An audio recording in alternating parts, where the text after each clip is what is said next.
드디어 우리가 이제 앞에서 문명사 받고 앞에 잘 쉬었죠? 네. 못 쉰 건 아니지. 뭐 시간이 더 필요하다거나 설마 그러진 않겠죠? 네. 자, 이제 우리는 뭐 나갈 거냐면은 교재 잠깐 보고 문제 풀고 그렇게 들어가도록 하겠습니다. 자, 우선은 여기로 공유를 걸어보도록 할게요.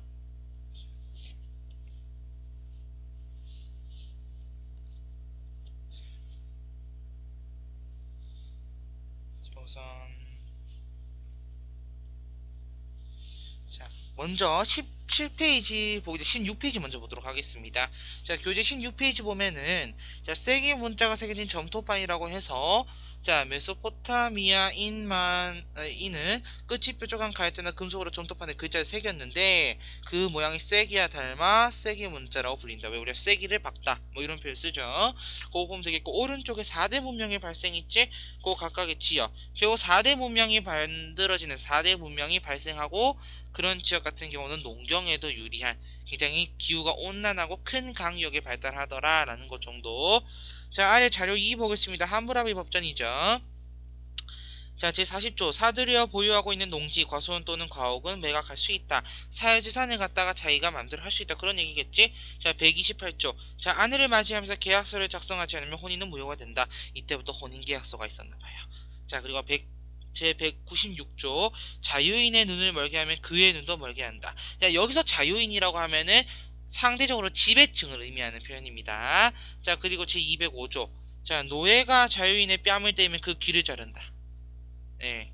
계급에 있어서 계급에 맞는 처벌이 약간 좀 다르죠. 어떻게 보면은. 그래서 보복주의다라는 것 정도 보면 되겠습니다. 그러면서 오른쪽에 보면은 자, 여기가 바빌로니아 왕국의 영역이다라고 표현되어 있고요.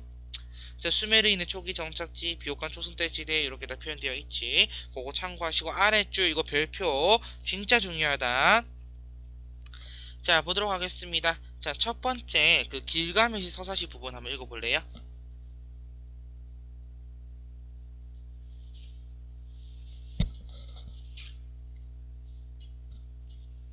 길가메시여, 당신은 생명을 찾지 못할 것입니다. 신들이 인간을 만들 때 인간에게 죽음도 함께 붙여주었습니다. 좋은 음식으로 배를 채우십시오. 밤낮으로 춤추며 즐기십시오.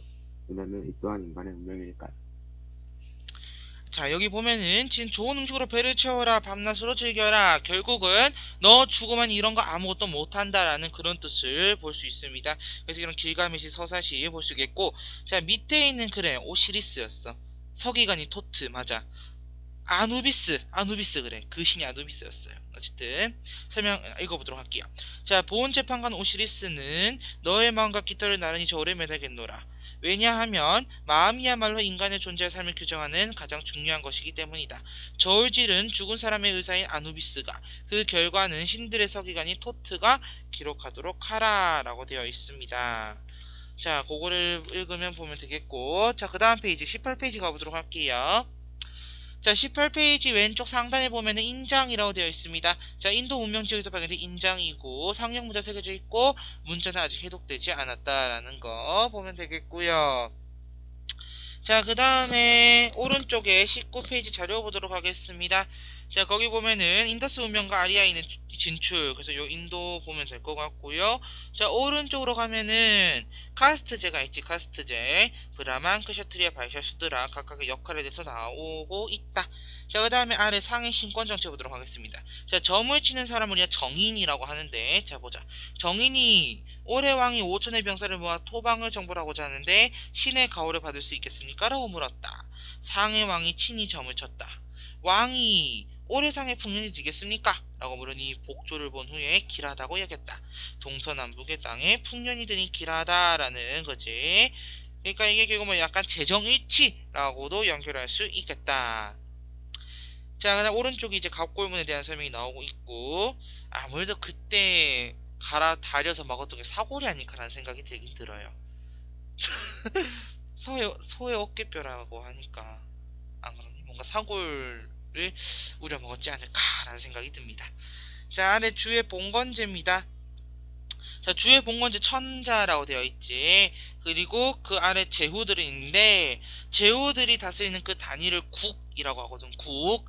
좀 이따가 우리가 춘추전국 시대까지 다 하고 한나라까지 다 하고 나서 추가 교환을 보면서 설명을 할 건데 그런 겁니다. 그래서 봉건이란 토지를 나누어 주어 제후국을 세운다. 그래서 국이라는 표현을 쓴다 했어.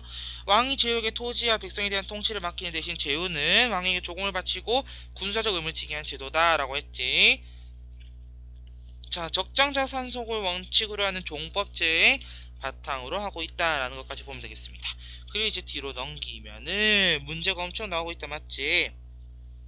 21페이지 4번 문제 볼게요. 문제를 풀라는 게 아니라 거기 자료를 좀 보겠다는 얘기야.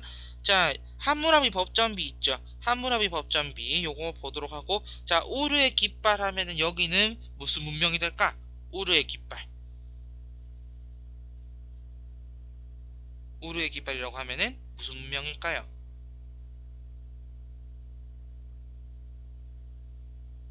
도시국가였죠. 우르는 참고로. 우르는 도시국가였고, 라가시라는 곳도 있었다고 했고, 네, 그래서 아가시라는 아재 드립을 쳤고, 여기는 메소포타미아 문명입니다. 우르. 아, 인더스. 어, 우리가 하라파 모헨조다로 그래서 도시국가로 해서 무조건 인더스로 갈 게 아니라 도시국가에 따라서 여기가 우르인지 라가시인지 아니면 하라파인지 모헨조다라인지 구분하면 돼요. 사실 수능에서는 이런 거 구분 안 합니다. 수능에서 도시국가라 나오면은 바로 인더스로 가도 되는데 내신이라서 좀 더 깊게 보는 거고, 내가 사실 보고자 했던 거는 거기 5번 선지의 차자에서 이렇게 생겼어요. 거기 보면은 지금 맨 위에 보면은 사람인지 뭔지 모를 것들이 쫙 앉아있지. 그리고 약간 그림이 잘려서 안 보이는데 그 왼쪽이 뭐냐면은 저거예요. 그 뭐냐, 신의 서기가 아니라 또 토트가 앉아있는 거고, 밑에 보면은 그 개 모양으로 해가지고 그 약간 개처럼 해가지고 왈왈 될 것처럼 생긴 그런 거 있지. 그게 우리가 아까 봤던 그 뭐 내가 전에 얘기했던 그 잡아먹겠다는 그놈이고요. 그리고 뭐 그렇게 보면 될 것 같아요. 어쨌든 그런 그림입니다. 그리고 넘어갈게요. 넘어가서 그리고 나서는 뭐 볼 게 없을 것 같습니다. 자, 지금부터 23페이지에 있는 두 문제를 풀 건데 두 문제 1분 30초면 되겠죠? 한 문제당 1분씩 할까? 아니면 두 문제 합쳐서 1분 30초 할까?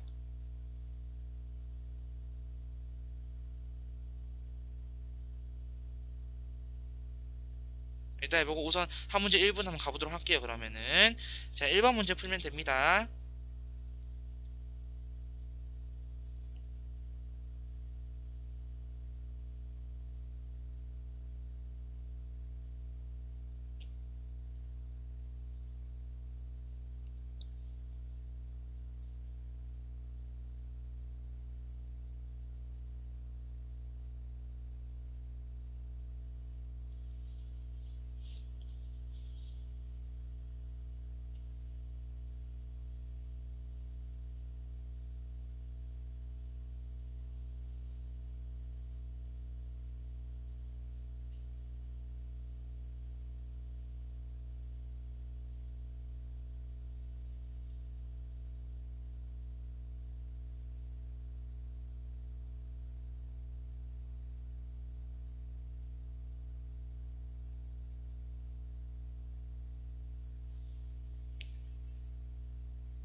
자, 문제 보도록 할게요.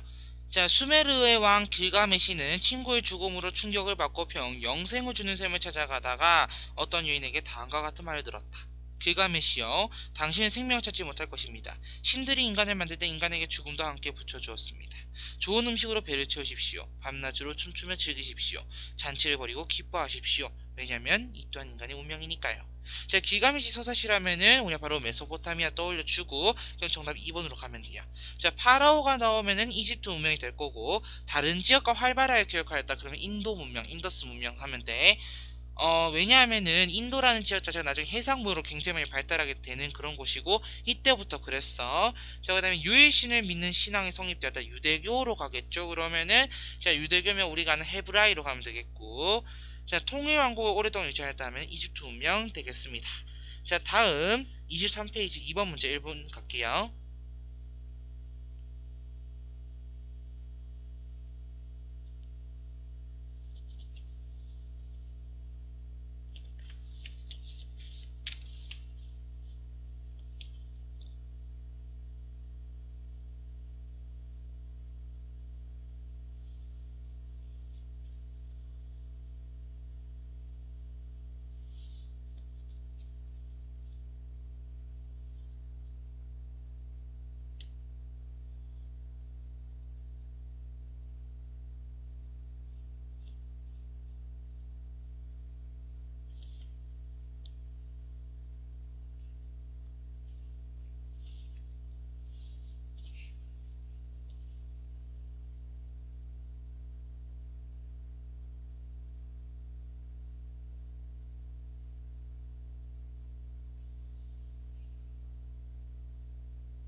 자, 2번 문제 보도록 할게요. 자, 밑줄친 이 왕조에 대한 설명으로 옳은 것을 보기에서 고른 것은, 자, 이 왕조를 세운 무왕이 말하였다. 자, 내가 아까 문왕이라고 얘기했었지, 맨 처음에는. 무왕 다음 왕이 문왕이에요. 네, 그렇게만 그냥 알면 돼요. 자, 무왕이 말하였다. 지금 상나라 주왕은 여인의 말만 듣고 스스로 하늘과 인연을 끊어버렸다. 윤리를 어지럽히고 부모와 형제를 멀리하며 선조들의 음악 대신 음란하고 방탕한 음악을 즐기고 간사한 자들을 등용하여 바른 소리를 하는 사람들을 괴롭히고 있다. 이에 나는 오직 하늘의 뜻을 받들어 그를 멸할 것이다. 사기, 사마천의 사기에 대한 사기에 나와있죠. 자, 기억 봉건제 시시, 그쵸? 어쨌든 주나라에 대한 설명이니까 그리고 천명사상과 덕치주의, 그러면 기억 니은 1번으로 가면 되겠고, 자, 디귿 같은 경우는 인더스 문명, 다 신교를 믿어 지구라트를 건축했다. 메소포타미아로 가면 됩니다. 자, 그리고 뒤에 넘겨보면은 우리가 대단한 실력 굳히기라고 하는 문제가 있는데, 자, 여기서 나는 두 문제만 볼게요. 두 문제만. 첫 번째 우선 6번 문제 먼저 보도록 하겠습니다. 27페이지 6번 문제 1분 갈게요.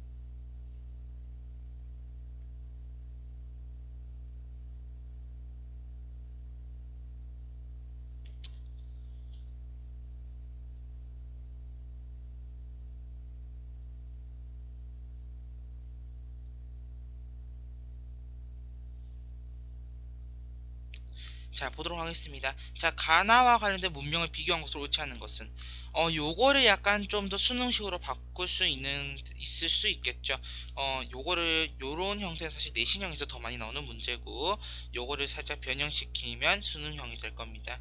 어쨌든 그만큼 수능에서 이집트랑 메소포타미아 비교한다는 뜻이지. 자, 가볼게요. 보훈제빵은 오시리스 다 안 읽어도 될 것 같아요. 왜? 밑에 이미 뭐 어디서 나온 글인지 적혀 있죠. 가는 사자에서고 나는 길가메시 서사시아. 그럼 가는 이집트고 나는 메소포타미아겠네요. 자, 둘 다 신권 정치했고 이집트가 십진법 그리고 메소가 육십진법 맞아.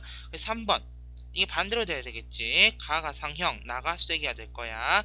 그리고 나머지는 다 맞다. 그리고 마지막 9번 문제 가보도록 할게요. 27페이지 9번 문제 1분.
몇 번입니까?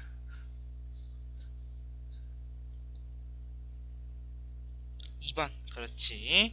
자, 가는 지금 상나라고 나는 주나라입니다. 자, 가. 청동으로 무기한 적이 제작하였다. 그치, 아까 청동 술잔, 청동 솥 얘기했지. 우리 교재는 그 사진이 없어가지고.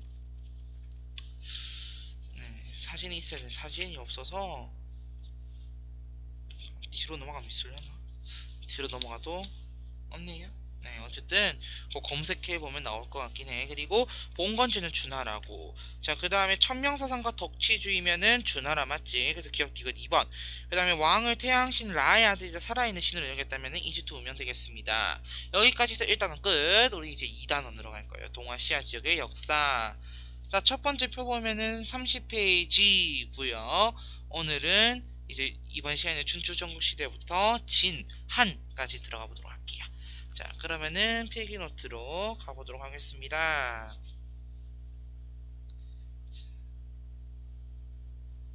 필기노트로 가보도록 할게요. 자, 필기노트로 왔습니다. 필기노트 우리가 첫 번째 우선 춘추 전국시대부터 다룰 건데, 자, 춘추 전국시대 하기 전에 잠깐 우리 책 보도록 할게요. 31페이지 자료 1만 보도록 하겠습니다. 자, 여기 지금 춘추시대 뭐 전국시대 나누는 기준이 있고 지도 보이죠?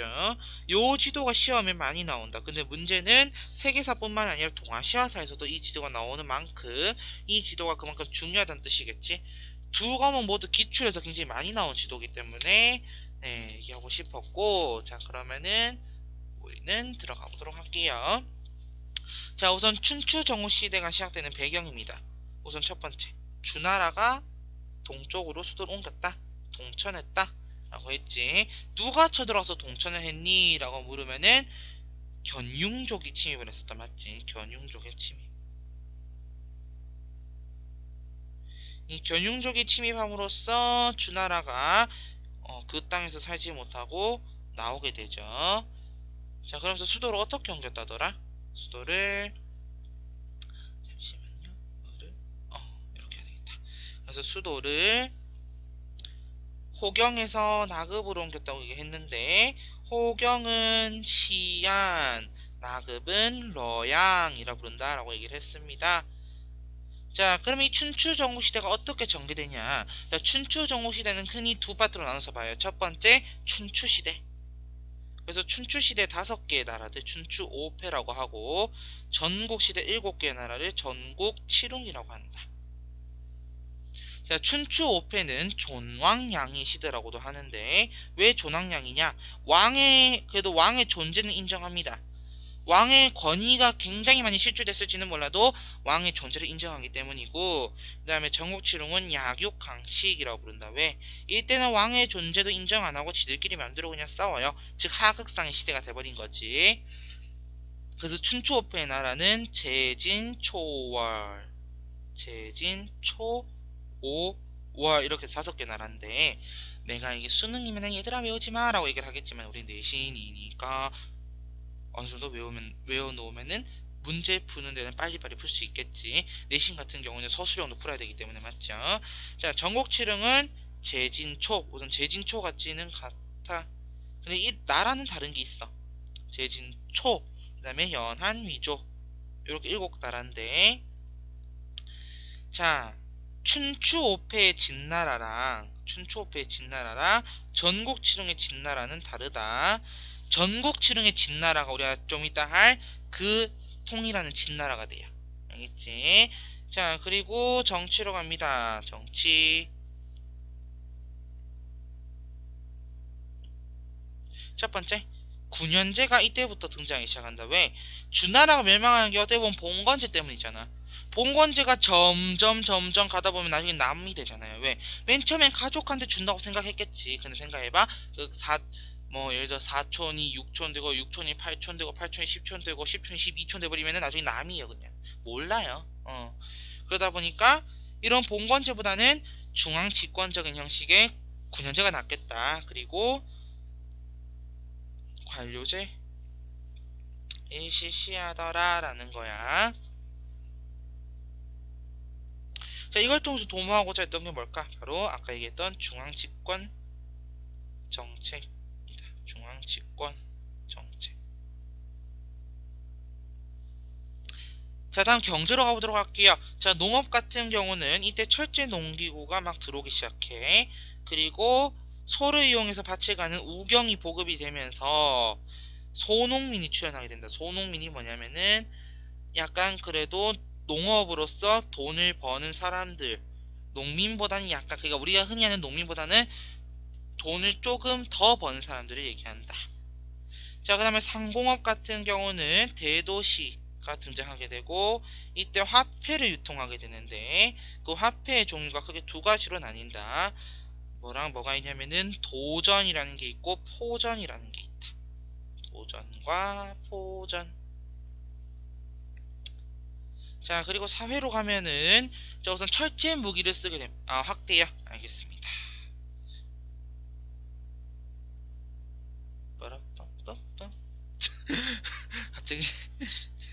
조금 내릴게요. 나도 쓰기 좀 힘들긴 힘들었어. 자, 철제 무기 같은 경우는 자, 우선 기본적으로 철기라는 게 들어오는 것 자체가 생활이 발달하는 거야. 근데 철제 무기가 들어왔다는 얘기는 전쟁을 할 때 청동기보다는 철기를 통해서 더 많이 죽일 수 있다고 하면 좀 사이코패스 같나?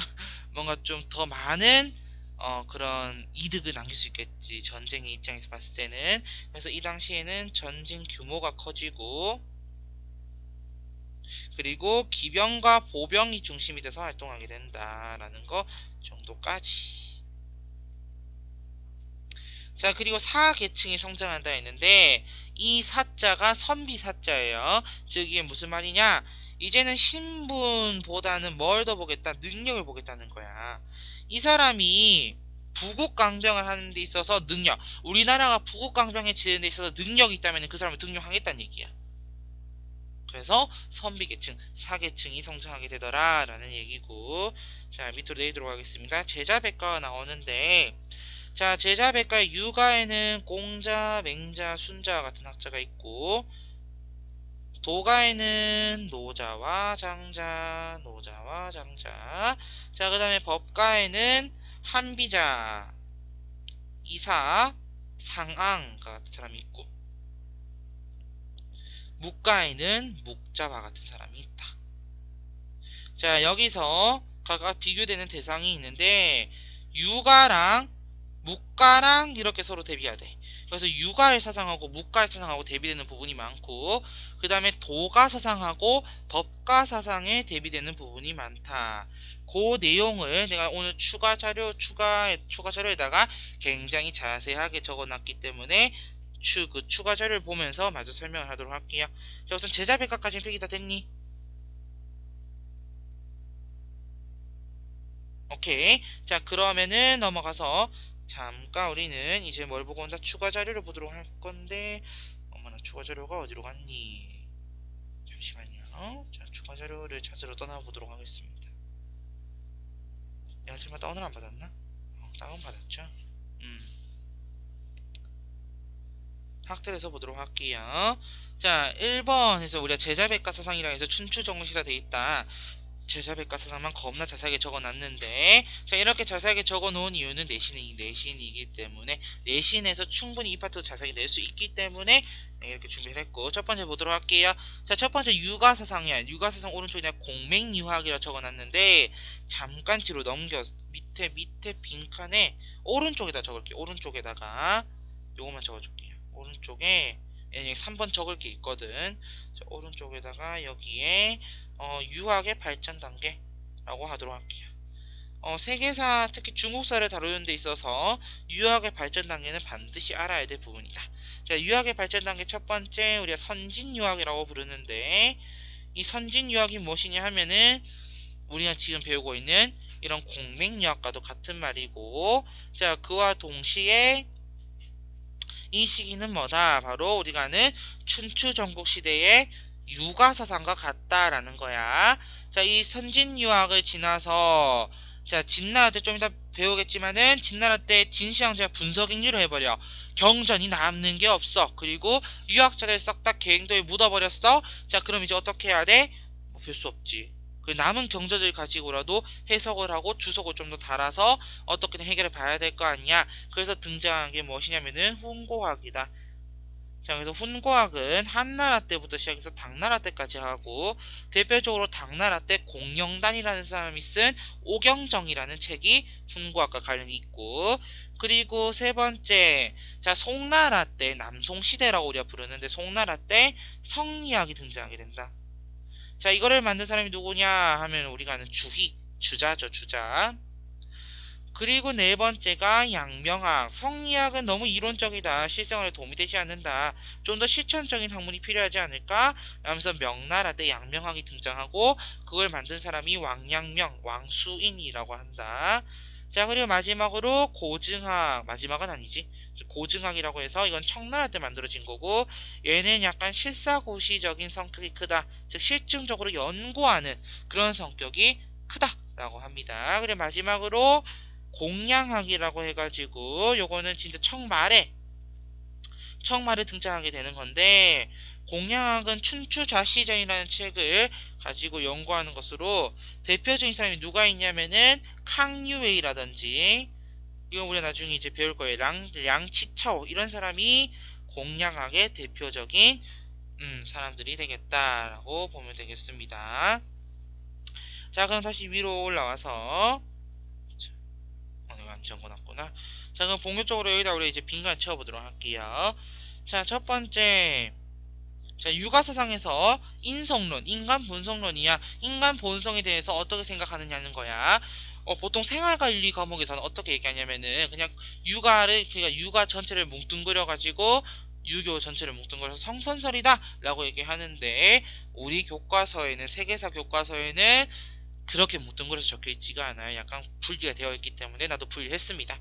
자, 보통 공자랑 맹자의 철학이 비슷하고 순자의 철학이 약간 다른데, 그 이유는 순자는 원래 약간 법가적인 성격이 더 커. 굉장히 강단이고 딱딱 끊는 이런 철학을 얘기하는 사람인데, 순자가 육아에 들어간 이유는, 여기 지금 밑에도 이렇게 물음이 있잖아. 법가사상가가 아닌 이유는, 자, 순자는 우선 여기 먼저 적을게요. 예로서 하는 정치를 강조하기 때문이야. 정치를 강조하기 때문에, 예라고 하는 게 유교에서 강조하는 외면적인 사회 규범이거든요. 그러면 유교에서 강조하는 거다 보니까 순자도 육아 사상가, 유교 사상가로 넣는 거야. 그래서 그걸 이제 좀 이따 이제 그걸 해줄 거야, 그거를. 자, 유가, 도가, 법가, 묵가 뭐냐, 말 그대로 사상인 거야. 제자백가라는 뜻이 뭐냐면은 제자, 여러 학자들이 우리가 보통 하면 100가지 할 때 그 백자인데, 많다라는 의미로 쓰이잖아.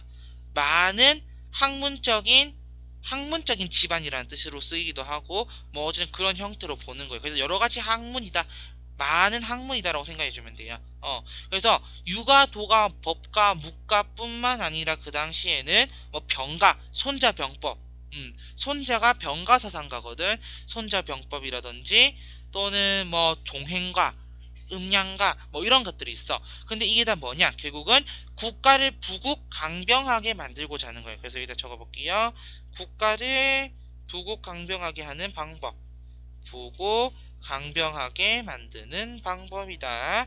이거를 갖다가 우리가 뭐라 한다? 제자백가 사상이라고 하는 거고, 좀 더 학대를 해보도록 할게요. 좀 더 학대를 해서 국가를 좀 더 부국 강병하게 만드는 방법을 제자백가 사상이라고 한다. 자, 그래서 다시 들어와 보면은, 그래서 공자와 맹자는 인간 본성이 선하다, 성선설을 얘기해. 성선설, 인간 본성 선하다라고 얘기를 해. 그에 비해 순자는 인간 본성은 악하다, 성악설이라고 얘기를 하고, 자, 하늘관이라는 것은 유교에서는 하늘을 굉장히 중요시해요. 그러면 그 하늘에 대해서 어떻게 바라보는지를 보는 거야. 자, 공자와 맹자는 하늘은 곧 도이다, 하늘은 도와 같다, 즉 하늘과 인간은 하나다. 그래서 천인합일이라고 얘기를 해. 천인합일. 통합사회 교과서에도 이게 나와 있거든요. 자, 근데 순자는 뭐라고 하냐면은, 하늘은 순전한 자연일 뿐이지 뭐 하늘이 인간과 같기는 무슨 소리냐, 하늘은 그냥 자연일 뿐이다. 그래서 하늘과 사람은 서로 나뉘어 있다라는 뜻의 천인 분이라고 해. 그리고 정치관은, 자, 공자는 아까 덕치 좋아한다 했잖아. 덕치사상 적어주면 되고, 공자는 덕치사상. 그 다음 맹자는 역시 도덕 정치를 좋아하는데, 백성이 근본이 되는 정치여야 된다 해서 도덕 정치에 플러스 민본주의다. 그래서 도덕 정치와 민본주의를 강조하고, 자, 순자 같은 경우는 예치, 아까 밑에 우리 적었지, 예로서 하는 정치를 강조한다. 그래서 예치 사상이다. 자, 그리고 D, 이상사회론의 대동사회라고 되어 있지. 경제적으로 백성들이 풍요롭게 누릴 수 있는 그런 사회를 얘기하는 거야. 그게 대동사회다. 그리고 E, 가족윤리를 강조한다. 그래서 가족 간의 질서 뭐 이런 거, 우리가 그래서 나중에 조선으로 와보면은 그런 거 있잖아. 뭐 삼강 오륜 뭐 이런 거, 그런 거예요. 가족윤리를 강조한다. 그게 나중에 또 명나라로 가면은 유라고 해서 유교적인 이념을 담아놓은 그런 것들도 있고요. 자, 그리고 존비 친소의 구별을 통한 사랑을 강조한다 했는데 여기 대괄호를 묶어서 이거를 갖다가 니꼴 별애라고 적어볼게요. 별애. 차별적인 사랑을 뜻하는 말인데 왜 차별적인 사랑이냐 하면은 존비 친소가 무슨 말이냐면은 존, 왜 우리 존귀하다 할 때 그 존자거든. 높고, 그리고 비천하다 할 때 그 비자, 낮고, 그리고 친하다 할 때 친자, 그리고 소원하다 할 때 소자. 그래서 존비 친소의 구별을 통한 사랑을 강조한다. 지금 이게 뭔 말인지 이해가 안 돼도 상관이 없어. 왜 이건 사실 윤사에 더 많이 나오는 내용이야. 우리 교과서에도 기껏해야 한 줄 정도 적혀 있는 그런 부분이긴 한데 내신이니까. 그리고 F. 자, 이는 내면적인 도덕 원리야. 그 말이 무슨 말이냐면은 내 마음속에 인이라는 게 내재되어 있어서 이 인이라고 하는 선천적인 도덕 원리를 통해서 항상 선한 일을 할 수 있다라는 거야. 그게 인이야. 자, 그리고 얘는 뭐냐면은 얘는 외면적인 사회규범이야. 그래서 뭐냐면은 우리 예절을 지켜야 된다라고 얘기하지, 또는 뭐 또 뭐 예식할 때 예자도 그렇고 뭐 그런 것들이 다 예자, 그런 예자들이 다 사회 외면적인 사회 규범을 의미한다. 그러면 거기에 지금 약간 중요 표시되어 있어가지고 이런 게 있어. 순자는 인간의 본성을 교화시켜야 된다라고 말한다. 정답은 옵니다. 왜냐면은 순자는 인간의 본성이 성악설, 악하다고 했잖아. 그럼 이걸 어떻게 해야 된다? 교화를 시켜야 된다는 거야. 그래서 말한 게 네 글자로 화성, 기위라는 표현을 쓴다. 근데 우리 지금 이거는 단순 세계사의 내신을 위한 외우는 용도로만 이해를 해줘도 괜찮습니다. 자, 그 아래 난 도가로 넘어갈게요. 그래서 유가는 유교랑 같다 보면 돼. 유가, 유교, 유학 같은 말이야. 자, 근데 도가 사상 같은 경우는 도가랑 도교랑 도학이랑 다 달라. 도가 사상은 우리가 아는 노자와 장자의 사상이고, 도교 사상은 도가 사상에다가 청담 사상이라든지 신선 사상이 더해져서 약간 짬뽕된 그런 형태가 도교 사상이고, 도학은 뭐냐면은 유교를 의미하는 말이야. 도학은. 자, 어쨌든 보도록 할게. 하늘관. 도가도 비상도 명가명 비상명이다. 도는 말로 표현할 수 없으며 무목적의 하늘이다. 이게 무슨 말이냐면은 하늘에 목적이 없다는 뜻이야. 하늘도 그냥 흘러가는 자연이고, 도라는 것 자체는 우리가 아는 무위자연이기 때문에 D 잠깐 갈게. 무위자연이기 때문에 이 인위적이지 않고 스스로 그냥 그 자연을 당연히 말로 표현할 수 없다라는 그런 얘기를 하고 있는 거고. 자, 도가사상에서 이상사회는 뭐였지? 도가사상에서 이상사회는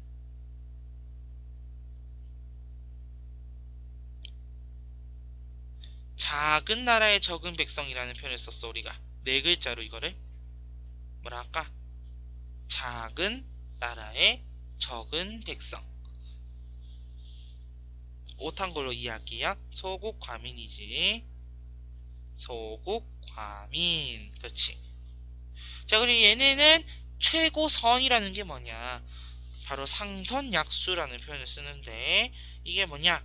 상선, 최고의 선은 물과 같다라는 뜻이야.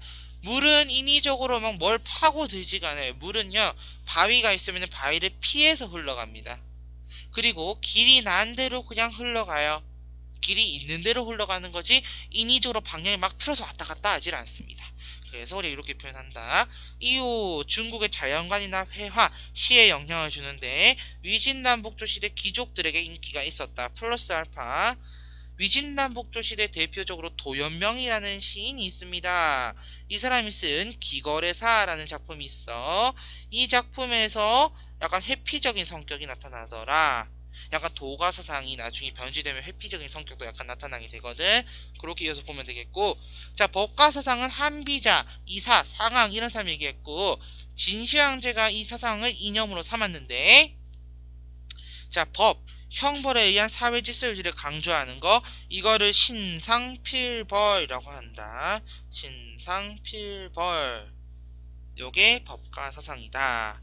자, 그리고 마지막 묵가 사상은 묵자라는 사람 얘기를 했고, 진짜 반묵자가 아니고, 네, 드립이죠. 자, 묵가사상은 유가사상하고 대비가 된다. 자, 주로 육아에서도 공자의 사상하고 대비가 되는데, 자, 공자는 부모님이 돌아가시면은 3년을 그 옆에서 지켜야 된다고 얘기를 해. 그에 비해 묵자는 이렇게 말해. 아니, 3년 동안이나 저 시간을 낭비할 일이 있습니까? 살아남은 사람은 살아야 될 거 아닙니까? 라면서 절장, 장래를 간소화해라 라는 절장을 얘기하게 된다. 자, 그 다음에 공자는 당시 주나라 같은 주나라 말기 때 공자가 등장하게 되니까 주나라 말기에는 어땠냐면은 굉장히 음악을 좋아해요. 주나라 시대에는. 근데 우리가 아는 그 약간 좀 공식적인 그런 음악들 있잖아. 그래서 나중에 문묘제략 이런 게 또 등장하게 되는 거야. 문묘가 뭐냐면 공자의 사당이거든요. 거기서 연주하는 음악이다. 공자가 그래서 이 음악과 예를 같이 호응시켜서 하는 거를 좋아했단 말이야. 근데 그에 비해 묵자는 이렇게 말해. 비약사상. 뭐 그렇게 음악에 치중해서 사냐. 그런 식으로 가는 거죠. 자, 그리고 마지막 C. 공자는 좀비 친소를 구별했다고 했는데 별애라고 얘기를 했지. 차별적인 사랑. 그에 비해 묵자는 겸애 교리사상. 겸애가 뭐냐? 모두 다 아우르는 거야. 인류애적인 평화를 강조하는 거지. 차별하지 마라. 누구든지 다 사랑해라. 그래서 약간 예수의 자비라든지 예수의 사랑이라든지 불교의 자비랑 비슷한 맥락에서 볼 수도 있겠죠. 이렇게 하면 춘추정시대 끝. 자, 춘추정시대 끝. 그럼 다시 우리 아까 필기로 돌아가서 밑에 2번은 그거는 좀 이따가 한나라까지 하고 나서 정리할 거예요. 자, 잠시 이 아이를 우선 넣어봅시다. 세계사 완성을 넣고, 자, 들어가서, 자, 중국산 마저 필기를 하도록 할게요. 자, 다음 우리가 이제 진나라에 대해서 갈까요? 진나라. 좀 더 확장을 해야 되겠다. 확대를 해서, 자, 진나라에 대해서 가도록 하겠습니다. 자, 진나라는 우선 법과 사상에 따른 개혁을 통해서 부국 강병을 이루게 된다. 여기서 포인트를 줘야 될 거는 법가 사상이다. 법가 사상. 그리고 얘는 중국을 통일하는데 그게 기원전 221년이야. 법가 사상 아까도 얘기했지만 법가 사상 중심이고, 그래서 여기에 이사라든지 상한과 같은 사람을 등용하게 돼. 지금 한비자는요, 한비자 그 전에 죽어요. 참고로 말하면은 한비자는 순자의 제자입니다. 순자의 제자인데 한비자는 자신은 순자의 사상을 따르지 않겠다면서 나와버려요, 나중에는. 어쨌든 법과 사상. 그리고 이 진나라의 수도는 장안이었다. 뭐 셰냥이라고도 부르는데 셰냥이라고 적을게요. 당시 표현대로 셰냥, 이제 오늘 시안이고, 셰냥이라는 표현도 쓰고 함양이라는 표현도 써요. 함양이라는 표현은 한자로 쓸 때 우리가 주로 함양이라 적고, 셰냥이라고 할 때 중국어로 읽을 때 주로 셰냥이라고 읽고, 이게 시안으로 이제 바뀌게 된 거지. 자, 진시황제의 정책으로 가볼 건데, 사실 진나라는 중국 통일한 이후부터 진시황제의 정책까지만 딱 봐주면 솔직히 끝이에요. 자, 진시황제는 중앙 집권을 위해서 노력을 했어. 그래서 첫 번째로 이 진시황제 이름이 정이거든요. 근데 자기가 최초의 황제라는 표현으로 시황제라는 표현을 써. 이 황제라는 이름도 원래는 중국의 흔히 현자라고 부르는 고대의 현자라고 부르는 삼황오제에 썼던 말이거든. 그래서 시황제라고 이름을 짓고, 자, 그 다음에 역시나 중앙 집권화를 위해서 군현제를 사용한다. 이때 군현제는 36군으로 나뉘어. 선생님, 그러면요 춘추정시대 군현제하고 진나라 군현제를 어떻게 비교합니까? 라고 질문할 수 있겠지. 자, 비교하는 방법은 진나라의 군현제는 36군으로 편성되고 황제가 있다는 점을 중요시해야 된다. 왜냐, 앞에 춘추정후 시대는 황제가 없잖아요. 맞지? 군현제 36군이고, 그 다음에 관료제가 있는데 이 관료제가 30, 구경의 형태로 존재하게 된다. 그래서 36군의 군현제와 30구경의 관료제로 진나라는 구성되게 되고요. 그 외 도로망을 정비하더라. 도로망을 정비한다. 자, 그 다음에 통일 정책은 어떤 통일 정책을 썼는가? 첫 번째, 화폐를 통일한다. 화폐 통일. 자, 화폐는 뭘로서 통일하냐면은 발량전으로 통일한다. 발량전. 오수전은 한나라 때 화폐고요. 명도전은 연나라 때 화폐야. 연나라는 아까 우리 봤던 제진초, 연한위조 중에 그 연나라를 얘기하는 거야. 그 우리나라에 막 고조선에도 막 침략을 해왔고, 거기서 우리가 그거 막아내느라 엄청 힘들었죠. 위만이 있었던 것도 연나라였지. 자, 어쨌든 이 화폐 발량전으로 통일을 하고, 그 다음에 단위 도량형이라고 하지. 단위들. 그래서 이런 도량형도 통일하고 문자도 통일한다. 이때 문자는 전서체라고 해가지고, 이건 이제 한자의 약간 모양이 점점 발전해 나가는 거거든요. 그래서 이때는 전서체라는 걸로 통일을 했다라는 거. 자, 그리고 역시 사상도 통일하게 되는데, 이때 통일의 중심을 바로 법가사상으로 통일하고자 했어. 법가사상으로. 이 법가사상으로 통일을 하려다 보니 유가도 있고 도가도 있고 막 이러네. 그럼 어떻게 해야 돼? 특히 유가를 연구하는 사람들이 굉장히 많았던 거야. 유가 사상을.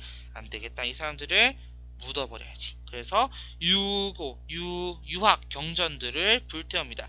불사를 분자에 책 서자야. 책을 불사르고 구덩이에다가 선비들을 묻어버려요. 구덩이 갱자의 선비 유자거든요. 구덩이의 선비를 묻어버립니다. 이게 분서객류를 단행했다라고 하는 거야.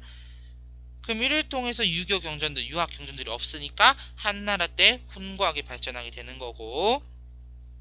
자, 아래 대외 정책으로 가보도록 하겠습니다. 자, 대외 정책으로는 이때 만리장성을 축조하지. 이 만리장성을 축조해가지고 목적이 뭐냐라고 하면은 당시 저 위쪽에 흉노란 애들이 있어. 흉노. 그래서 이 흉노란 애들을 토벌하기 위해서. 흉노가 쳐들어오면, 왜냐면은 흉노가 계속 넘어와가지고 민가를 약탈해가 쌀이나 이런 걸 다 뺏어가. 왜? 흉노는 북쪽에 있는 유목민족이다 보니까 먹을 게 별로 없거든요. 그래서 막 내려오는 거야. 그거를 막기 위해서 진나라를 수비하기 위해서 그 국경 일대를 쫙 만리장성으로 이었지. 자, 그 다음에 광둥지방이라든지, 광둥지방은 중국 남부를 얘기합니다. 광둥지방, 그리고 베트남 북부까지 차지하게 돼. 베트남 북부 차지. 그래서 이때 이 진나라의 관리였던 찌에오다라고 하는 사람이 베트남으로 내려가서 나라를 만드는데, 그 나라를 남비엣이라고 한다. 좀 이따가 남비엣 우리 한번 볼 기회가 있어요. 자, 그리고 멸망. 결정적으로 진시 황제뿐만 아니라 그 다음에 진시 황제 그 이후로 이제 뭐라 부르겠냐면 진 2세 황제, 진 3세 황제 이렇게 부르겠거든.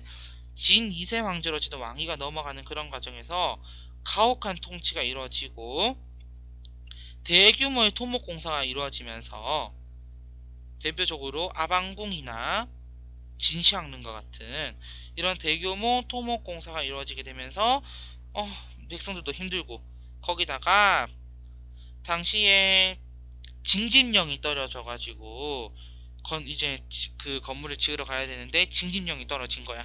그럼 징집령이 떨어졌다는 거는 거기를 빨리 가야 돼. 일정 기한 안에. 근데 얘기했지. 진나라는 법을 굉장히 중요시한다고. 조금이라도 늦으면 바로 살형이에요. 그래가지고 그렇게 해가지고 목이 잘린 사람이 굉장히 많아. 근데 그 목 잘린 거를 내가 전에 얘기했지. 그거를 그 돌 반죽이랑 같이 해가지고 그거를 같이 돌을 만들어서 직접 쌓았다고. 그 반죽을 굳혀서 돌로 만든 거죠. 사람의 시체를 갖다가. 그래가지고 이런 일화도 있죠. 한 여인이 자신의 남편을 찾으려고 막 이리저리 왔다 갔다 하다가 결국은 그 문에서 뭘 손을 발견했다는지 뭐 좀 그런 이야기가 있죠. 어쨌든 이 진승하고 오광이라는 사람도 징집령이 떨어져서 가는데 홍수가 강이 불어가지고 건너지를 못하는 거야. 그 건너지를 못해. 그럼 어떻게 해야 돼? 시간이 늦겠네? 그래 잠깐 생각해봐. 시간이 늦으면 어차피 죽는데 시간이 늦어서 죽으나 반란을 일으켜가지고 죽으나 똑같다라고 생각을 한 거야. 그래서 이 진승이라는 사람이 어떤 뭐 물건에다가 이런 글을 적어요. 진승 다 이제 진시황의 시대는 끝나고 진승이라는 자가 왕이 될 것이다 라는 뭐 그런 문구를 써가지고 막 보내. 근데 그게 그 장안에, 그러니까 우리가 아는 요 수도 시엔향에 막 퍼져요, 소문이. 그러면서 결정적으로 진승 5강의 난이 일어난 거지. 그러면서 이게 기원전 206년이었거든요. 그러면서 진나라는 멸망하고, 그리고 전국 칠흥에 남아 있었던 초나라하고 한나라가 있지. 한나라 남아, 그러니까 세력 자체는 그래도 좀 남아 있을 수 있잖아. 그래서 이 둘이 붙게 되는데 그게 우리가 아는 소설 속의 초한지와 같은 그런 내용이지. 뭐 장기판의 내용도 마찬가지잖아. 그래서 우선 진나라가 여기까지고요. 자, 그리고 바로 오른쪽으로 가서 흐름을 이어가도록 할게. 자, 그렇게 해가지고 누구랑 누가 싸워? 초나라의 항우랑 한나라의 유방이 싸워. 결국 마지막에 어떻게 해요? 사면초가라는 사자성어처럼 초나라가 밖에서 막 있어요. 초나라 있는 상황에서 막 이제 초나라의 노래를 들려줬더니 초나라의 뭐 군사들이 펑펑 울면서 막 고향으로 가고 싶어가지고 결국은 뭐 다 무너져 떠지 뭐 그런 얘기 있잖아. 사면초가. 그러면서 결정적으로 한나라의 유방이 승리를 한 거야. 그래서 성립에다가 유방이 중국을 재통일했다. 중국을 재통일했다. 이게 몇 년이다? 기원전 202년이다. 그리고 수도는 장안으로 한다. 이때부터는 장안이라는 표현을 쓴다. 자, 한 고조가 유방이거든요. 한 고조 유방. 자, 그리고서는 이 한 고조는 통치를 지방을 군국제로 한다. 군국제. 자, 군국제는 봉건제랑 군현제를 절충한 형태인데 황제가 다스리는 영토의 영역만큼은 군현제로 하고 그 나머지 땅들 워낙 영토가 넓어졌으니까 나머지 땅들은 갖다가 봉건제의 형태를 써가지고 제후들한테 나눠주는 형태로 해요. 그리고 또 이 왕 같은 경우는 평성의 치욕이라는 걸 겪게 되는데 이게 뭐냐면은 북쪽에 평성이라는 지역이 있어. 당시에 내가 했잖아. 흉노가 계속 막 내려오고 막 흉노가 까불까불 된다고. 그래서 한나라 입장에서는 좀 흉노를 혼내줘야 되겠다 생각을 한 거야. 특히 한 고조 유방은. 그래가지고 혼내주려고 저들을 이제 흉노랑 싸우게 해서 백등산이라는 곳으로 가요. 그래서 우선 검색으로 바꾸고 그래서 백등산이라는 곳으로 가는데 세상이나 만상이나 그게 흉노가 파놓은 함정이었던 거야. 거기에 한고조가 제발로 들어간 거예요.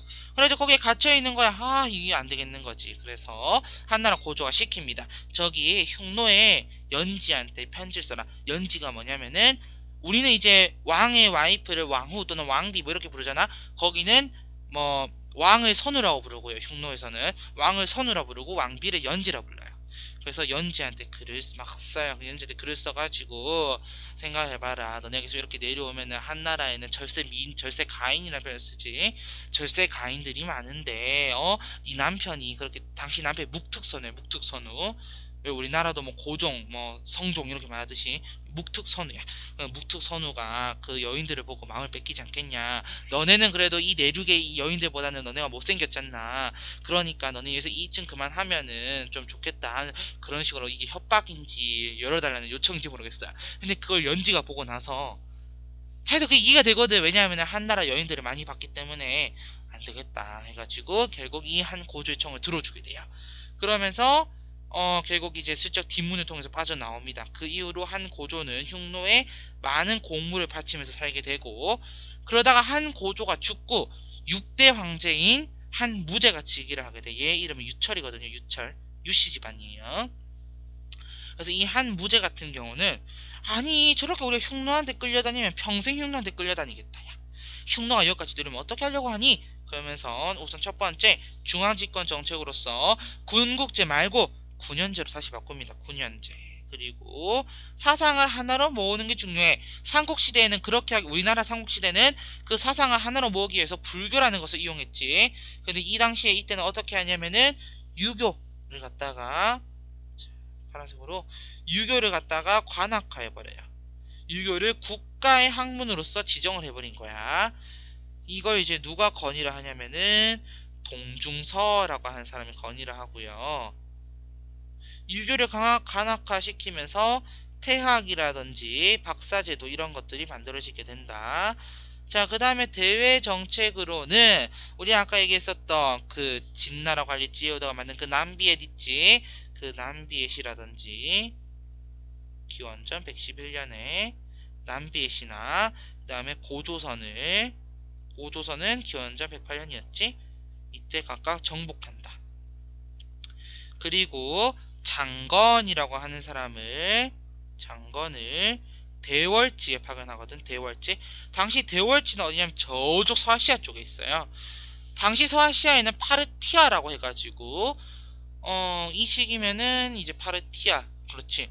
그러니까 아케메네스 왕조 페르시아라는 나라가 그리스하고 전쟁을 해서 졌어요. 그 나라가 망하고 파르티아라는 나라가 있는 상황에서 파르티아 위쪽에 대월지가 있었어. 그래서 이 장건을 대월지에 파견을 합니다. 왜? 아까도 얘기했듯이 흉노를 견제하기 위해서지. 근데 이 장건이 대월지까지 가는 과정이 순탄치가 않아요. 대월지로 가다가 흉노한테 붙잡혀서 10년 동안 흉노에서 살아요. 그러다가 간신히 탈출해서 대월지를 갔는데 대월지가 그러는 거예요. 사실 원래 대월지도 흉노의 지배를 받고 있었다가 독립했거든. 근데 이 대월지 입장에서는 독립하고 나니까 삶이 너무 좋아. 근데 저기 어디 동양의 한나라의 장건이라는 자가 와가지고는 우리랑 동맹에서 흉노를 치자익하고 있네? 나는 지금 삶이 좋은데? 그래서 대월지가 거절해버려. 그럼 장건이 다시 한나라로 돌아올 거 아니야. 한나라로 돌아오는 과정에 또 흉노에 붙잡혀요. 그래서 또 몇 년 살다가 탈출해가지고 와요. 불쌍한 사람이에요. 어쨌든 이 장건이 이렇게 파견되는 과정에서 무슨 길? 실크로드라 불리는 비단길이 개척된다. 비단길이 개척된다. 자, 그리고 경제는 어땠냐? 자, 한무제 오른쪽에다가 별표, 빨간색 별표 몇 개만 좀 더 할게요. 5개만 더 해. 5개만 해. 왜냐? 여기서부터 진짜 중요해요, 사실은. 너무 중요하거든. 첫 번째, 염철전매제. 자, 한나라는 당시에 굉장히 많은 전쟁을 했습니다. 전쟁 비용을 충당하기 위해서는 가장 그래도 비싼 소금과 철을 갖다가 모두 매매하는 것들을 국가에서 관할하게 돼. 그걸 우리 전매제라고 해서 소금과 철을 전매한다 해서 염철 전매제라고 하고, 보통 수능 특강이나 수능 완성에서는 소금과 철의 전매제도라고 풀어쓰는데 당시 염철론이라는 책이 있습니다. 그래서 뭐 그런 것들을 좀 알기 쉽게 하기 위해서 염철 전매제라고 줄여서 적는 거야. 염철론이라는 책도 있다. 그래서 전쟁 비용을 충당하기 위해서 이런 염철 전매제도를 실시하게 되고, 두 번째 균수법, 평준법. 이거 진짜 많이 나와요. 한나라 무제라고 하면 무조건 이선지가 나와. 균수법, 평준법. 자, 균수법은 자, 물자의 유통을 활발하게 하는 거야. 물자의 유통을 활발하게 하는 거야. 이게 어떻게 하는 거냐면은 한 지역에 특산물이 있을 거 아니야. 그럼 그 지역의 특산물을 걷어. 근데 딴 지역은 그 지역의 특산물을 이용할 수가 없지. 그러면 그 특산물을 갖다가 딴 지역에다 갖다 파는 거예요. 그런 식으로 해서 물자 유통을 활발하게 하는 거였고, 자, 평준법은 물가를 조절하는 형태예요. 그래서 물가를 조절하는 법인 평준법까지 이렇게 나타나게 되더라. 그리고 이때 화폐로서는 오수전을 이용하게 된다. 오수전 아까 얘기했죠? 그래서 요거 화폐고, 그 다음에 억상책이라고 해서 상인들을 억제하는 그런 정책들을 펼치게 돼. 억상책. 그래서 어떻게 하냐면은 대상인들에게, 그냥 일반 중소상인들 말고 대상인들에게 세금 폭탄을 때리는 거예요. 세금을 과다하게 부과하더라 라는 거야. 요렇게까지만 하면 전한이야. 근데 굳이 전한, 후한, 전한, 신후한 나눈 이유가 뭡니까? 왜냐면은 이게 약간 한나라도 쭉 가다가 흐름이 나뉘기 때문에 그래. 왜냐면은 한 고조에서 쭉 가가지고 한 무제까지 나름 잘 가. 근데 이 한 무제 유철이 죽고 나서부터 외척이라든지 환관들이 대거 난리를 쳐요. 이게 뭐냐면은 막 내가 정치적인 권력 갖겠다고 싸우는 거야. 그래서 한창 망하고 결국은 그 중에 외척 중에 한 명이었던 왕망이라는 자가 8년에 신이라는 나라를 만들어요. 신나라.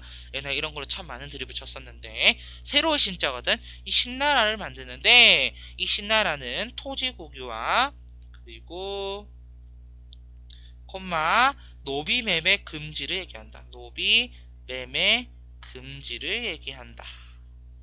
그 이래 놓으니까네 호족들이 반발. 이때도 호족이 있어요. 참고로 호족은 굉장히 많은 토지를 갖고 있고 돈을 많이 소유한 그런 사람들을 호족이라 얘기해. 이 호족들이 반발을 막 일으켜요. 야 네가 뭔데 토지를 국유화시키지, 네가 뭔데 노비 매매를 금지하니, 막 이렇게 나서는 거야.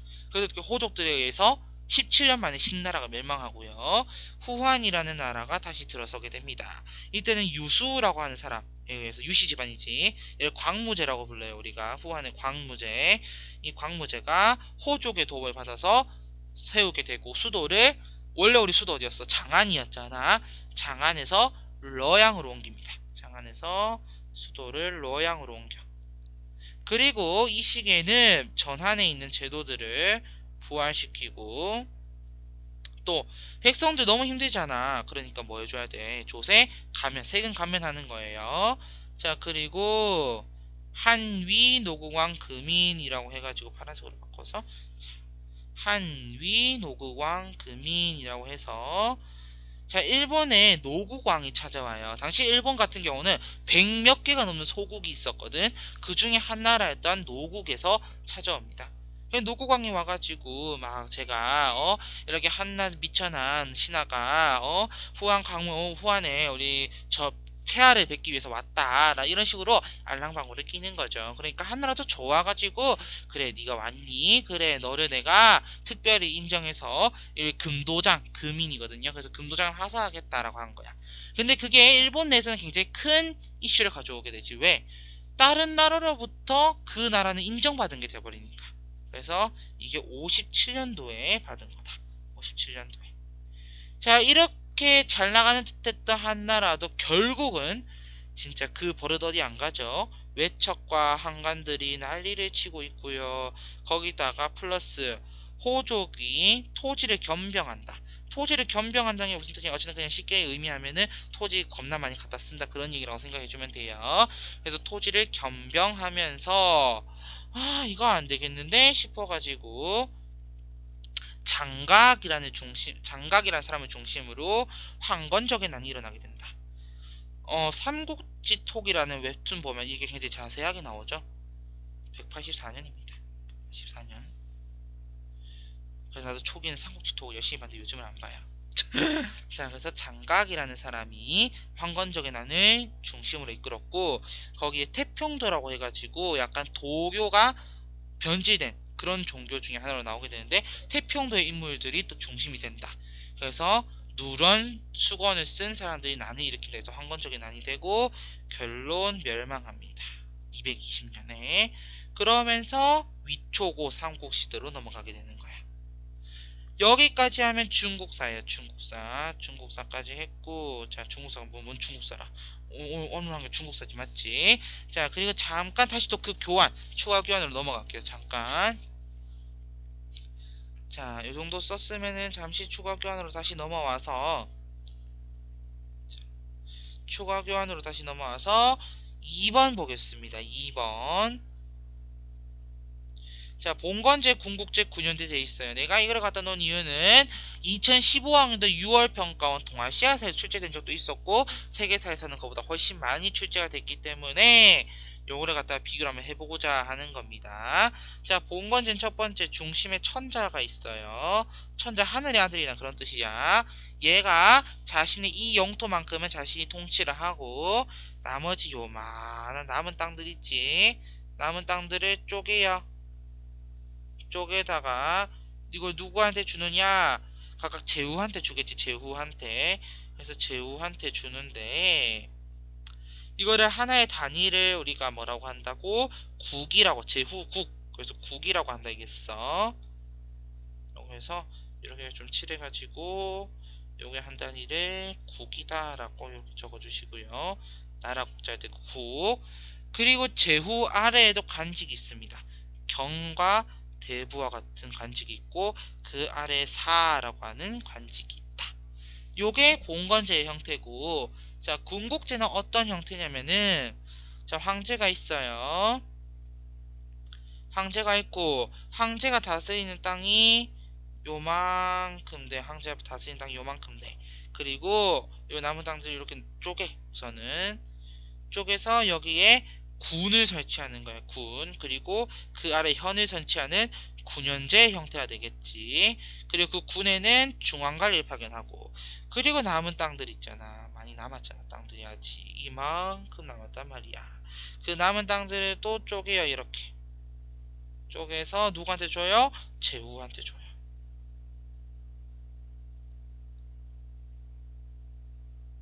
요게 군국제의 형태야. 군국제의 형태. 자, 그럼 마지막으로 군현제는 어떤 형태냐? 자, 군현제는 간단해요. 황제가 있지. 황제가 있으면은 전체 나라 영토 전체를 갖다가 군과 현으로 쪼개요. 우선 군 아래에도 현이 있는 거고. 그럼 이 군에는 각각 뭘 파견한다고? 뭘 파견한다고? 중앙 관리를 파견한다고. 중앙 관리를 파견한다. 라고 보면 되겠고요. 그런데 밑에 3번에 가지고 놨던 거 있지. 이거는 사실 이제 위진남북조 시대를 하면서 얘기를 할까 하다가 지금 얘기하고 치우겠습니다. 왜냐면은 이거 어차피 한 얼마 안 되는 거 얼마 안 된 거 적고 위진남북조 시대 넘어가면 될 것 같아서, 자, 3번 율령체제 보겠습니다. 율령체제. 3번 따라서 율령체제 적으면 돼요. 자, 율령체제에 1번 율, 2번 영, 3번 격, 4번 식으로 나누세요. 자, 율은 형법을 얘기한다. 형법.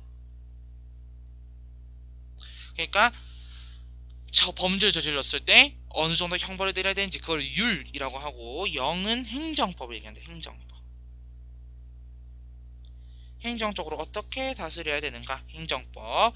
그리고 격은 각각 율과 영을 보충하는 규정을 얘기한다. 그래서 이걸 나중에 바꿀 때는 어떻게 바꿔야 되며, 이런 것들은 어떤 부분을 좀 더 보충해야 된다 라는 그런 걸 다루고 있고, 마지막 식은 시행세칙이다. 좀 더 세세한 규칙들을 말하는 거지. 그래서 이렇게 해서 율영격식의 체제가 완성이 된다라는 거예요. 이렇게 하면 추가 교환 다 채운 거고, 그러면은 우리가 지금 중국사 첫 번째 씬 넘버 7까지 다 채웠습니다. 맞지? 자, 그러면은 간단하게 교재를 잠깐 보겠습니다. 자, 간단하게 교재를 보고 문제는 10분 쉬었다 와서 풀도록 할게요. 자, 보자. 문제 보기 전에 잠깐 자료 본다 했죠? 자, 31페이지에 수능이 보이는 교과서 자료 제자백과에 사상돼 있지. 자, 첫 번째 보도록 할게요. 힘으로써 남을 복종하게 하면 마음으로부터 복종하는 것이 아니다. 덕으로서 남을 복종하게 하면 마음으로부터 기뻐하며 진정으로 복종하게 된다. 맹자라고 돼 있지. 유가사상이죠. 두 번째, 명철한 군주는 무 신하가 법을 벗어날 공리를 못하게 하고 법의 적용에 온정을 기대하지 못하게 하며 모든 행동은 법에 따르지 않는 것이 없게 한다. 한비자고 법가사상 되겠습니다. 자, 밑에 보면 언제나 백성을 순진하게 두고 욕심을 버리게 하여 꾀가 있는 자들이 감히 행하지 못하게 하라. 무의로 행하면 다스려지지 않는 것이 없다. 이거는 도가 사상 되겠지. 노자라고 돼 있기도 하고. 밑에 만약 사람들이 서로 사랑하도록 한다면 나라와 나라는 공격할 일이 없고 도둑이나 상해도 없어지며 군신, 부자 모두가 자비심과 공경심이 깊어질 것이다. 묵가사상. 네, 묵자죠. 실제로 마지막에 읽은 이 묵자의 제시문은 시험에도 윤사 시험에 나오더라고요. 이게 나도 약간 놀랐어요. 윤사 옛날 기출에 나오더라고요. 자, 밑에 진의 통일 정책. 자, 진나라는 전서체라는 글씨체로 통일했다라고 했고, 화폐도 발량전으로 통일했다. 그리고 도량형 각각의 단위들을 통일했다라고 되어 있지. 자, 오른쪽에 진앙제 사상, 시앙제 사상 통일이 있습니다. 자, 요거 한번 읽어봅시다.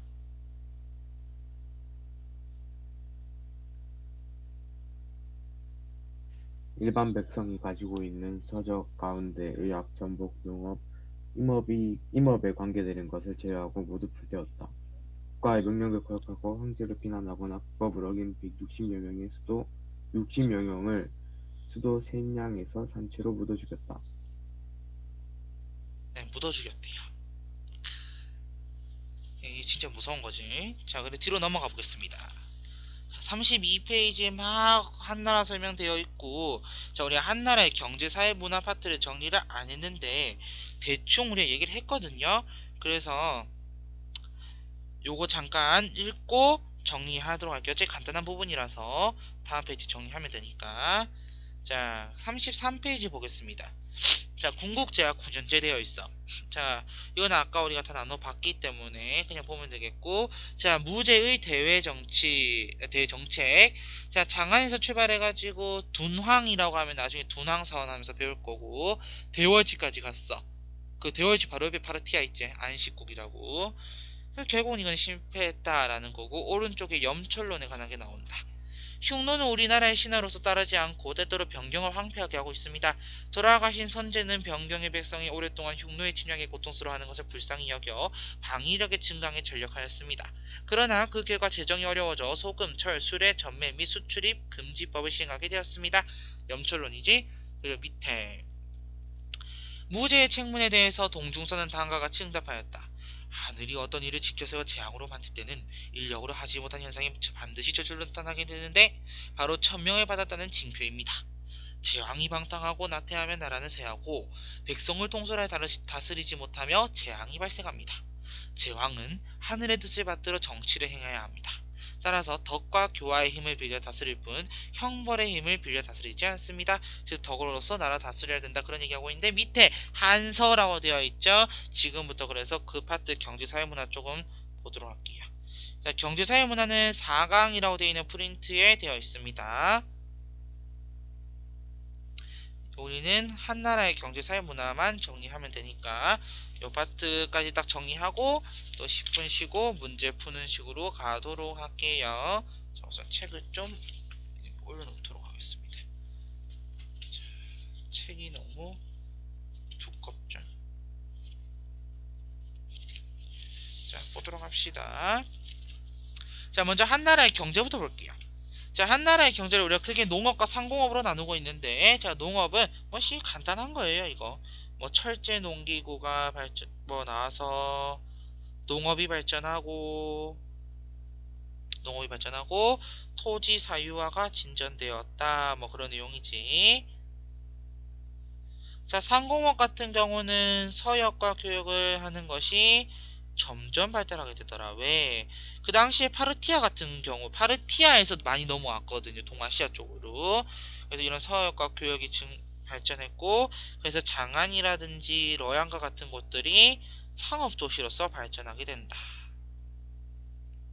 상업 도시화 되더라. 자, 그 다음에 호족 같은 경우는 얘네는 대토지와 노비를 소유하고 있었는데, 이 호족은 호족에 관련해서 내가 두 가지 제도를 설명할 거야. 첫 번째는 향거리 선제예요. 향거리 선제. 그리고 두 번째는 중농 억상책이다. 향거리 선제는 뭐냐면은 그래서 검수를 바꿔서 얘는 천거 제도랑 느낌이 비슷한 건데, 자, 지방의 유능한 인재를 갖다가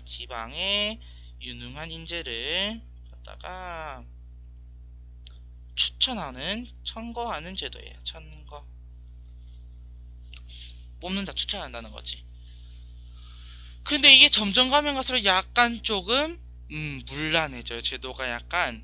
왜 그렇게 되냐면은 자기 고향에 있는 그런 자기 고향에 있는 유능한 인재들을 더 많이 뽑으려는 그런 경향을 약간 쏠리게 되거든요. 그게 최정점을 찍은 게 위진남북조 시대가 돼. 자, 그리고 중농 억상책 같은 경우는 우선 농민들의 몰락을 방지하기 위해서였고, 그리고 호족을 견제하기 위해서 실시한 정책이다. 우리가 아까 봤었던 한 무제 때 봤었던 억상책과 같은 거예요, 맹. 근데 대상인뿐만 아니라 여기서는 약간 호족들을 견제하기 위해서 시행된 거고, 그 다음에 밑에 가보도록 할게요. 자, 유교는 자 무제가 자 한나라 무제가 파란색으로 이렇게 볼게요. 자, 한나라의 무제가 통치 이념화했지. 그래서 아까 봤듯이 교육기관인 태학을 설립했고, 그 다음에 오경에 대해서 능한 자를 뽑는 오경 박사제. 그래서 그런 능한 자들을 모아가지고 연구도 시키고 이런 유교 경전을 가르치기도 하는 그런 역할을 시켰다 했어. 자, 그리고 훈고학은 유교 경전을 해석하는 학문으로서 발전하게 된다. 자, 그 다음 불교. 자, 불교는 후한 초에 비단길로 전파된다. 비단길로 전파가 돼요. 이거는 대승불교지. 자, 그 다음에 도교 같은 경우는 사실 도가상이 후한 초, 그러니까 한나라 초기로 또 봐야 되겠네. 한나라 초기에는 어땠냐면은 황로학파라고 해가지고 황제랑 노자를 동일시하듯, 즉 노자의 사상을 굉장히 중요시하는 그런 학파로 좀 더 발전해요. 근데 그게 후한 말에 도가 사상하고 신선 사상하고 결합되면서 청담 사상은 굳이 말하면 위진나무 쪽도 등장한다. 요 두 개가 결합이 되면서 태평도라든지, 아까 우리 봤죠? 태평도 얘기했지. 황건적의 난 장각이라는 사람 중심으로 그 태평도라든지, 또 뭐 실생활에서 치료를 해준다라면서 뭐 쌀 5석씩 내라라고 했던 오두미도 또는 오두미교라기도 해요. 그래서 이런 식으로 변질되고 있다. 그리고 역사서는 굉장히 중요한데, 첫 번째는 사기라는 역사서, 그리고 두 번째는 한서 맞지? 한서라는 역사서다. 자, 사기는 사마천이라는 사람이 썼고, 이 사마씨들이 나중에 송나라 때까지도 나오고, 송나라 때도 유명한 책을 쓴 사람들이 나오거든요, 사마씨들. 그리고 한서는 반고라는 사람이 썼고요. 자, 사기는 그래서 전한 때 만들어져요, 전한 때. 그에 비해 한서는 후한 시기에 만들어진다. 근데 둘 다 어떤 게 포인트냐면은 둘 다 기전체 형식을 띠고 있다는 거야. 그럼 기전체라는 형식을 띠고 있다. 그럼 기전체라는 형식의 발전에 기여를 했겠구나 라고 할 수 있는 거고, 마지막 과학기술로는 기원전 8세기 때 최륜이라고 하는 사람 좀 내릴게요. 최륜이라고 하는 사람이 제지수를 개발하더라 라는 것까지 보면 되겠습니다. 자, 아래 보너스 흉노라고 해가지고 적어 놓은 거 있지. 자, 이거 다 얘기했고, 뭐, 동호라고 하는 거는 당시에 고조선 바로 왼쪽에 있던 나라인데, 그 동호라는 나라를 복속시켰고, 그리고 고조선과 연합을 시도하려고 해. 그래가지고 한나라 무제가 고조선을 정복하러 온 거였고요. 자, 근데 왕을 선우라 부르고 왕후를 연지라 불렀다. 그리고 왕 아래에 좌방과 우방으로 나누고 그 아래의 기관의 수장으로 좌현왕과 우현왕을 둔다.